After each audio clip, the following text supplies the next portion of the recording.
Happy October, everyone! Welcome back to another episode. Today I'm talking about zombie films. In fact, 5 different zombie films from 5 different countries. From pretty much the 30s up until the 2000s. So I cover a lot of ground here, and I'm going to talk about each one, how I felt about it. I watched these all for the first time over the last couple weeks, basically the 2 weeks of October, the first 2 weeks. I've seen more than just those 5 films, but today I'm talking about just those 5 films. I'd love to know what your favorite zombie movies of all time are. I'd also like to know what your favorite foreign zombie movie is. Obviously that's going to be different for everybody because everybody lives in different areas. So if you're American, let me know what your favorite non-American zombie film is. If you're from Sweden, let me know what your favorite non-Swedish, I don't know if there are any Swedish zombie films. There might not be, but you get the point. I'd love to know what your favorite is, so feel free to leave that down in the comments below. We'll get a little discussion rolling. Say hello to Tiffany. Hey! Very vocal. I also have a Patreon and t-shirts. Links are in the description below. Feel free to check those out if you so please. Any support... Hair. On to the video. Alright, so let's get my trusty stand here. And actually, the first film I'm going to talk about is an American film. And I chose an American film, for one, because it's an older film that not many people talk about. It's in the public domain, so a lot of people know about it, but don't know much of the history about it and what the film is about. And also, American zombie films are going to be foreign to some people that are watching this, to some countries. So it all kind of makes sense to me. So the first one that we're going to talk about is Revolt of the Zombies. I watched this doozy last night, and it's not clasping, eh? Shitty case. That's gonna drive me nuts. Anyway, Revolt of the Zombies from 1936. This is sort of a pseudo-sequel to White Zombie. I'll explain the history in a second, but first I'll talk about what the film is. The film is directed by Victor Halperin and produced by his brother Edward Halperin, I believe his name was. Victor also did White Zombie in 1931, again, which this is sort of a sequel to. He wanted to make this a direct sequel, and he wanted to market it as so that people would be excited for it. This is a very early example of a sequel, mind you. I understand you all know what a sequel is now. But at the time, it was kind of a big deal. I also wanted to real quick talk about the lawsuit. So essentially, a company that had put money into White Zombie was coming after Halperin and claiming that he couldn't use the word zombie because they owned it in terms of films. Like nobody else could use. They were trying to copyright the word zombie for movies. The lawsuit was settled. Halperin paid a bunch of money to this studio, and the settlement was basically that Halperin could not market Revolt of the Zombies as a White Zombie sequel, and that really hurt the film. The company that sued Halperin was going through like all these efforts to call theaters and tell them not to screen the movie and things like that. So it was kind of wacky for the time, but it's just the business side of cinema. So I wanted to add that in there too. So the film isn't very good. I have to admit, I enjoyed it just because I love stepping into the 30s. I love the era. So I really enjoyed it, and it has some very cool editing that is sort of reminiscent of Eisenstein, Sergei Eisenstein, who did Battleship Potemkin, and really came up with a lot of innovative editing styles, like the montage. Anytime you see like a crossfade, things like that, or just montages on screen, a lot of that started with Sergei Eisenstein, who was very innovative in terms of filmmaking. And so this film has a little bit of that. It has some really cool tracking shots of like the zombies in formation, under hypnosis essentially, with rear screen projection going on in the background. That's another thing. They shot it on location in Indochina at the time, and so they shot backgrounds so that they could do rear screen projection, I guess back in Hollywood, on a sound stage, and it looks pretty cool for the time. Some of the scenes are very atmospheric, not as atmospheric as White Zombie, but there are some scenes that sort of tap into that same sort of effect that Halperin achieved in White Zombie. And as I sort of alluded to, this is one of the voodoo zombie films. So voodoo was a Haitian religion. I think it started in like the 16th century or something like that, and it migrated over to Louisiana in the United States, and it sort of carried on the tradition, I'll say. And so this film and early zombie films were all influenced by voodoo, by the religion of voodoo. It's a diasporic African religion that made its way over to Haiti. But anyway, this isn't a history podcast. So this film is one of those. Romero was really the first director in 1968 to come up with the flesh-eating zombies. You know, the zombies that have nothing to do with the diasporic African religion or nothing to do with voodoo. It just has to do with people dying and rising from the dead to consume flesh. It's simpler, I suppose, but it's obviously influenced by the voodoo zombie hypnosis sort of ideas. So this is one of those. So you have this ancient sort of ritual that this archaeologist is starting to piece together and understand. And in the worst part of this film is this love triangle that happens. It's the brunt of the movie, to be quite honest, and it's really boring at points. And it's only like a 60-minute film, so it's sort of a love triangle. But while the love triangle thing is happening, this guy is getting turned down. Our main character is getting turned down by his girl. She's going to his best friend or whatever. He lost his job, and all these things pile up and cause him to hunker down and figure out how to use hypnosis to control people. How to create zombies, and he does so. So he loses his mind because he lost his job and his girl, as one does. This is the story of all powerful men. No, and so he goes mad. And he decides, whatever, I'm going to do whatever I have to do to get what I want, right? It's just a simple story about power. And he does, and he goes over and he hypnotizes all these soldiers and forces them to do his bidding and things like that. And yeah, it's got its moments, but overall it's a pretty boring film. I think I gave it like a 2.5 just because, again, I like the 30s. It's like stepping into another world for me. So I did enjoy Revolt of the Zombies for what it is, but it's really not a great film. And I think most people would be like, yeah, this is shit. It is in the public domain. This is a public domain release. It's not the best release. It was very uneven in terms of picture quality and sound cracking and pops on the film and things like that. But it's all good. What do you expect from a film from the 30s? They can't all look like the Universal Monster Blu-rays, right? So, anyway, guys, that is Revolt of the Zombies. And I'm doing these in chronological order, not the order I watched them or the order that I enjoyed them or anything.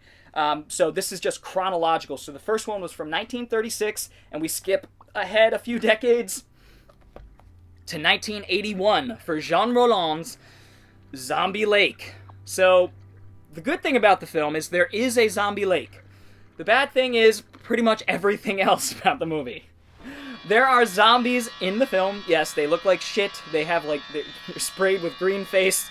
They just look like they've been spray painted with like a forest green sort of color. The makeup is atrocious, especially compared to what Italy was doing, what Romero was doing in the 70s. This is terrible. By the way, this film is from France. So the first film was from America. Second film is from France here.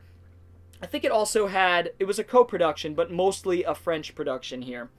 Yeah, it doesn't say on the back who else co-produced it, but we'll just call it a French film, and that's because it was directed by Jean Rollin, and Rollin went through great efforts, as far as I understand, to erase his name from this film for eternity because he despised it. He did not want it to be released, but, the production studio was going to release it anyway. And so it's one of those Alan Smithy. It's not Alan Smithy, but it says directed by J.R. whoever. It's not Jean Rollin. And I've only seen one other Jean Rollin film, and that's Grapes of Death, and that is incredible. Atmospheric zombie flick from France. And I could have talked about that one, but I wanted to talk about how shitty this one was. Don't you think we'd have told him to stay away from the lake?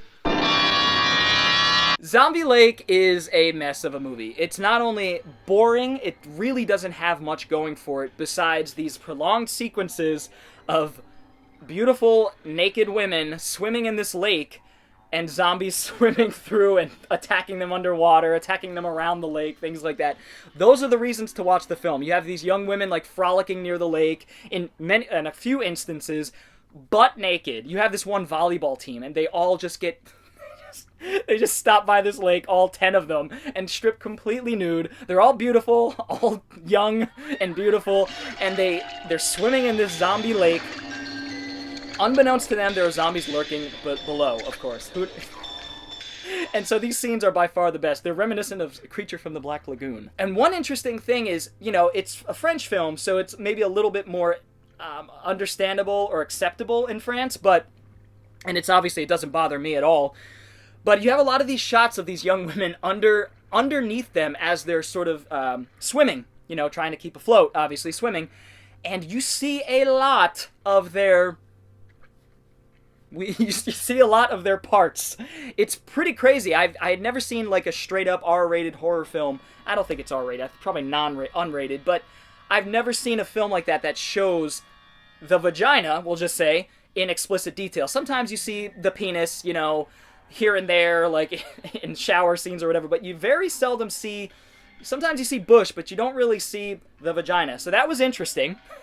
Sorry to go off on a tangent there. I've seen a lot of horror films, and I've never seen that explicit of shots of the female anatomy. Anyway, moving on. So the story is very simple and very loose, and there's not much to it. This is a very disjointed film. It hops back and forth between time, and it doesn't give you any warning. It just kind of does it, and it all looks the same. But basically, the French resistance, the Nazis are in France during the occupation, the French resistance is fighting them back, and they are using this lake in this little village to dump the bodies. And 30 years later or whatever, they start rising from the lake and wreaking havoc in the town, in the village.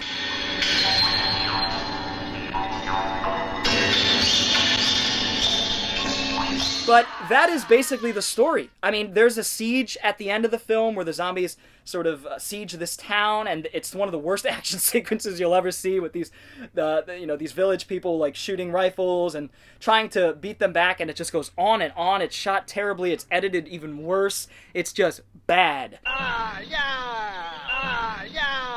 And I want to say, the zombies reminded me of the green face, the green spray paint. It reminded me of Santa Claus Conquers the Martians, because they're all like just sprayed. The Martians are sprayed with green spray paint. It's ridiculous, and that's what this reminded me of.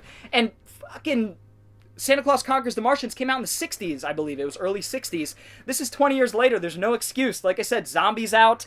Dawn of the Dead is out. Night of the Living Dead is out.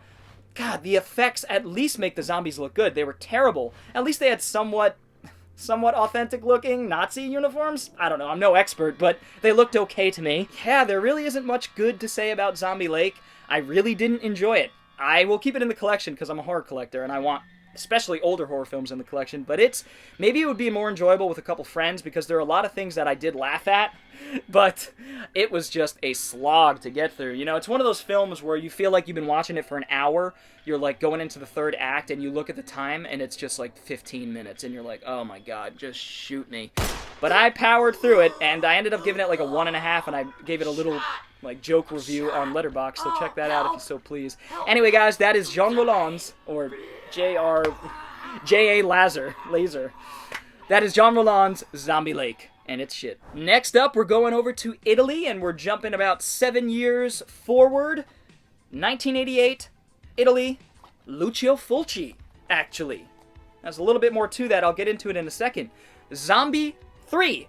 Okay, so the way that the zombie movies work, in Italy, Dawn of the Dead was called Zombie, and then Fulci would do an unofficial sequel to Dawn of the Dead. In Italy, they did this a lot, called Zombie.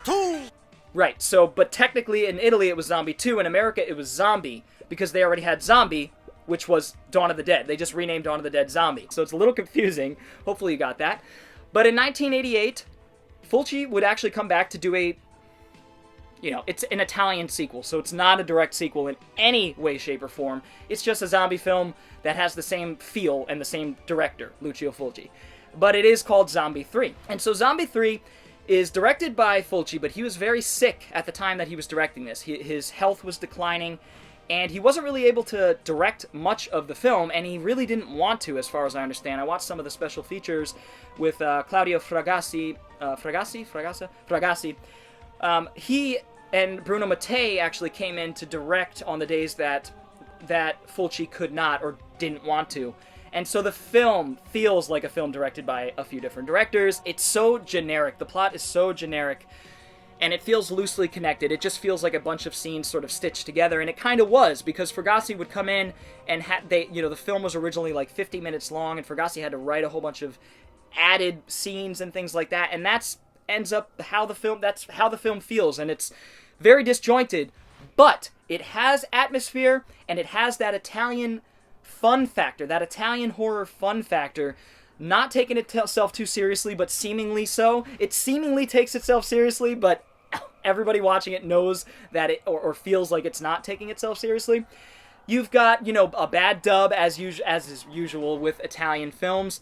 This had no Italian language, and a lot of the films at the time, as a lot of you know, were spoken in the native languages of the actors and then overdubbed. Pretty much all the sound for a lot of Italian films, Italian horror films especially, was overdubbed in post. It was done in post-production. Foley work, voice work, all that kind of stuff, dialogue. Actually, Darren Sarafian is in this. He's a director. He would go on to direct, the one that's coming to mind is Death Warrant with JCVD, or he directed that probably around the same time as this, or like a year or two later. Yeah. And so Darren Sarafian's in this as sort of like one of your main military hero guys. And the story's pretty simple. It's actually reminiscent of another film that I'm going to talk about in a second, but it's one of those stories where zombies are being used by the government, by the military, as bioweapons. So in the very beginning of the film, we have this crazy, prolonged gore sequence. It's very Fulci-esque in that sense, where you have these long, prolonged, protracted gore sequences that just seem to go on and on. It's like gore, gore, gore, and it's kind of mild, and then it cuts to a reaction shot, and then back to the gore, and it just enhances. It gets crazier and crazier, more intense. Back to a reaction shot, back to the gore, and it just lingers and lingers, and that is what makes Fulci films. That's why we love them. The Beyond, Zombie, even Zombie 3 has some of those sequences, especially in the beginning. It's quite the beginning. I love to sing about the moon and the June and the springer. So these scientists are working with the military, with the government, to create Death 1 is the name of this bioweapon. It, of course, gets out of control. There's some military intervention. They steal this sample. It gets loose. Guy gets contaminated, of course. And the military burns the body against the scientists, the doctors, who are against their wishes. He burns the body, which atomizes it and cremates it. And then the viral particles, we'll say, the bacterial particles, go everywhere in this little village, so they have to cordon it off. And this military guy's like, we're going to kill everyone in... This is like all he says throughout the whole movie. He's like, I don't care what needs to be done, but we're going to kill everyone in that quarantine zone and everything that's living.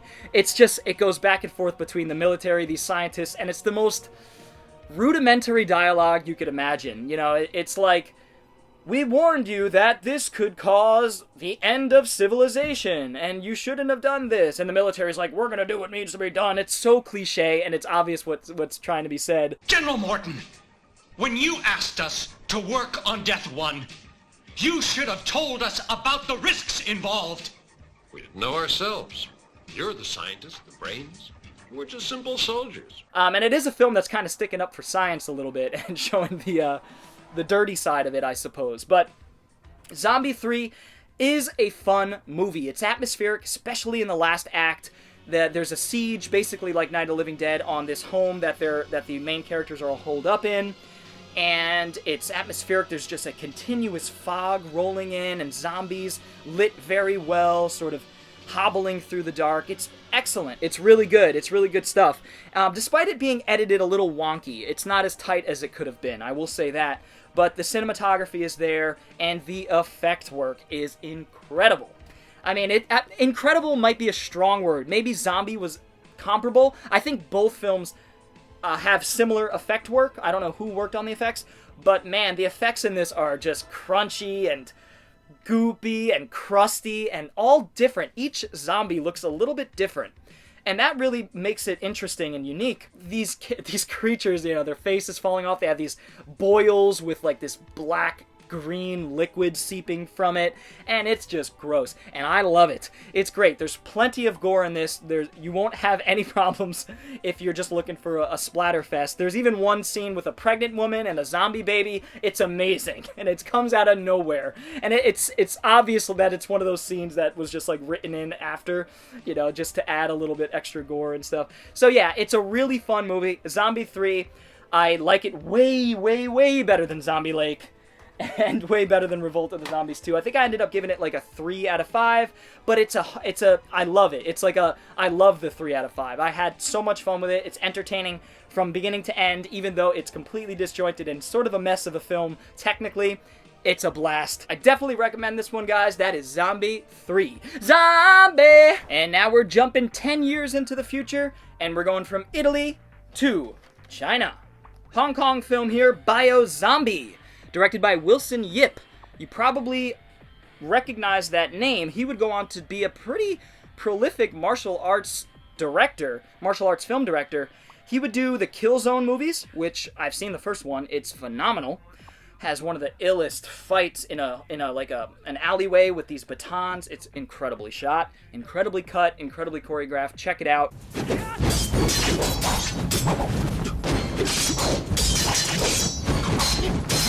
He also did Ip Man 1 through 4. I always remember that because Wilson Ip Man. This is one of his early films, and it's crude, but in all the best ways. It's obvious there's a young filmmaker here that is exploring the camera, really exploring his creativity and having fun, putting the camera in really interesting spots, utilizing his set really well and his actors and the effects. It's a really fun film. So it has a similar setup to Zombie 3. In the very beginning, the military and some governments are making some deals for this bioweapon who's in this cage, locked up in this cage. You see this a lot. This happens in tons of zombie films and monster flicks. They have this serum, essentially, that they've created that's in the form of a soft drink. I think they plan to, give it to the populace to zombify everyone or something. I'm not exactly sure. But it's this soda, and so you have another situation where this contaminated guy is running amok, and he starts to infect other people, and he happens to end up in this mall. Or actually, no. What happens is, in the very beginning of the film, our two main characters hit him, and he's begging, that's right, it's coming back to me. He's begging for the soft drink, and they give him the soft drink, and then the guy turns into the undead. That's what it is.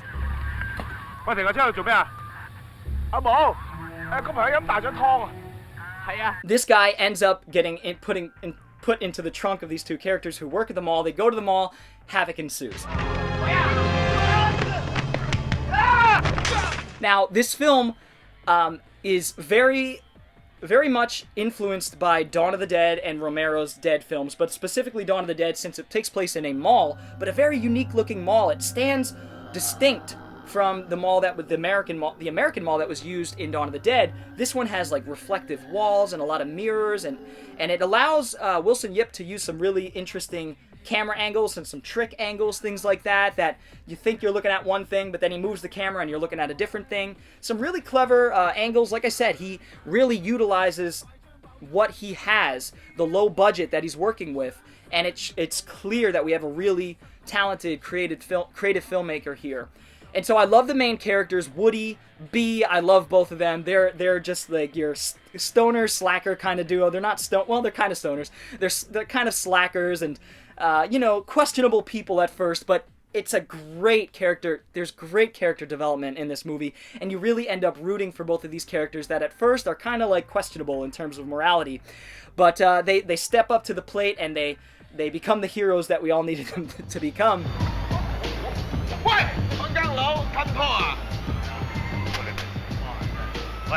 And then you have another character named Rolls, who is sort of her and Woody have some sort of love thing going on, have some chemistry going on.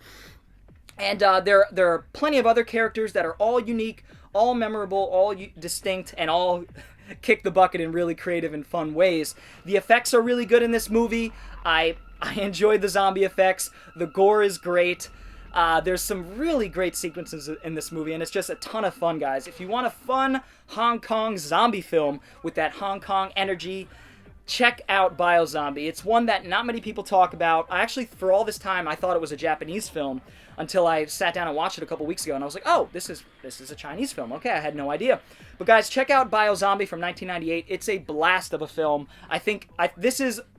I'll just spoil it now. We have one more film to talk about. This is my favorite film of all the ones I've watched over the last couple weeks. I've had fun. I had fun with Zombie 3. Some fun with Revolt of the Zombies. Zombie Lake, not so much. And the next one I had some fun with too. But Biozombie is my favorite on this list. It's awesome. Check it out. And now we're skipping across the pond and moving a few years into the future to 2001, over to Japan for Stacy. I think it's also called Stacy, the Attack of the Schoolgirl Zombies. And yes, that is precisely what this film is.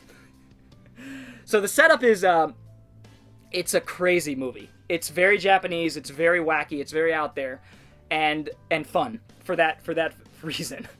So schoolgirls from 15 to 17 years old start experiencing this thing called near-death happiness, where like a few weeks before their death, a couple weeks before their death, they're just utterly elated. They're happy all the time, and then suddenly they die and rise from the dead. Okay, so that's the setup. You have these military groups that the government has created to, like, paramilitary kind of groups or whatever, military, to take out these Stacies, they call them. They refer to them as Stacies. Stacy. And they also commission just citizens. They're like, hey, if you see a Stacy, we give you the okay to murder them, to kill them. And they are zombies after all, so it's all good.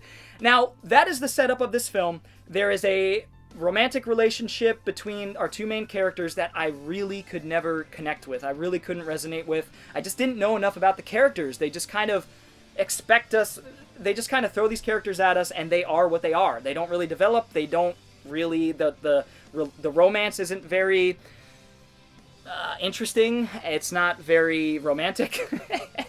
And it is a comedy. It's a horror comedy, right? But it is inconsistent. That's my main gripe with the film. It's tonally inconsistent, kind of in a way that Zombie 3 is not as bad as Zombie 3 in terms of its sort of tonal inconsistency, but there are moments where I laughed out loud, but a lot of the jokes didn't land for me. Maybe it's mistranslation. Who knows? It's just a little too goofy at points, and it's just disjointed. It feels just like a bunch of scenes hobbled together, and no real cohesion. And so I didn't really enjoy those aspects of it. The aspects that I did enjoy were the creativity in terms of the story.